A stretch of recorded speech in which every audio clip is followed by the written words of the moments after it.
খুব ভালো লেগেছে। আমি দীপন দা আমার ভীষণ পছন্দের পরিচালক।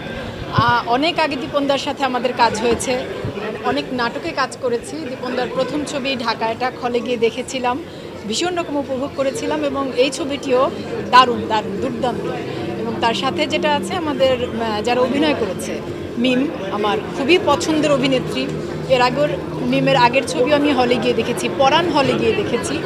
তো মিম, সিয়াম, সুনেহরা খুবই ভালো লেগেছে আমার। তো আমাদের জন্য ভীষণ আনন্দের, শুধু অভিনেত্রী না, আমরা যারা আছি এখানে আপনারাও সাংবাদিক, অভিনেতা, অভিনেত্রী, আমরা সবাই তো সহকর্মী।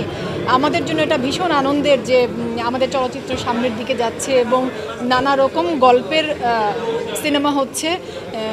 এক এক রকম সিনেমা এক এক রকম দর্শক পছন্দ করবেন, তবে এই যে নানা রকম গল্পের কাজ হচ্ছে তাতে করে সব রকম দর্শকরাই তারা তাদের পছন্দের সিনেমাটা বেছে নিতে পারবেন, হলে এসে দেখতে পারবেন। মাসুদ পথিকের পরিচালনা, পথিকদার পরিচালনা, এটা আমার প্রথম কাজ। এই চলচ্চিত্রটির নাম বক। আসলে আমরা একটা চরে শুটিং করেছি, জানেন আপনারা ইতিমধ্যে, মেঘনার একটা চরে।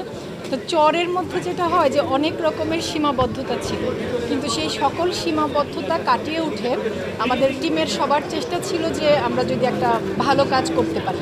সেই চেষ্টাটা টিমের সবাই মিলে করে গেছে, দেখা যাক। তবে একটা জিনিস আমি বলতে চাই যে পথিকদার সাথে এটা আমার প্রথম কাজ এবং পথিকদার সাথে কাজ করবার অভিজ্ঞতা আমার দারুণ। আমি চাই, আসলে আমি এরকম গল্পে বিশ্বাস করি, আমি এরকম কাজ করতে ভালোবাসি। আমি চাই ভবিষ্যতে এরকম কাজের সাথে সবসময় এভাবে যুক্ত থাকি। ওটিটির কাজ করছি, দুটো ওয়েব ফিল্ম, ওয়েব সিরিজ এর কাজ হচ্ছে, এই তো।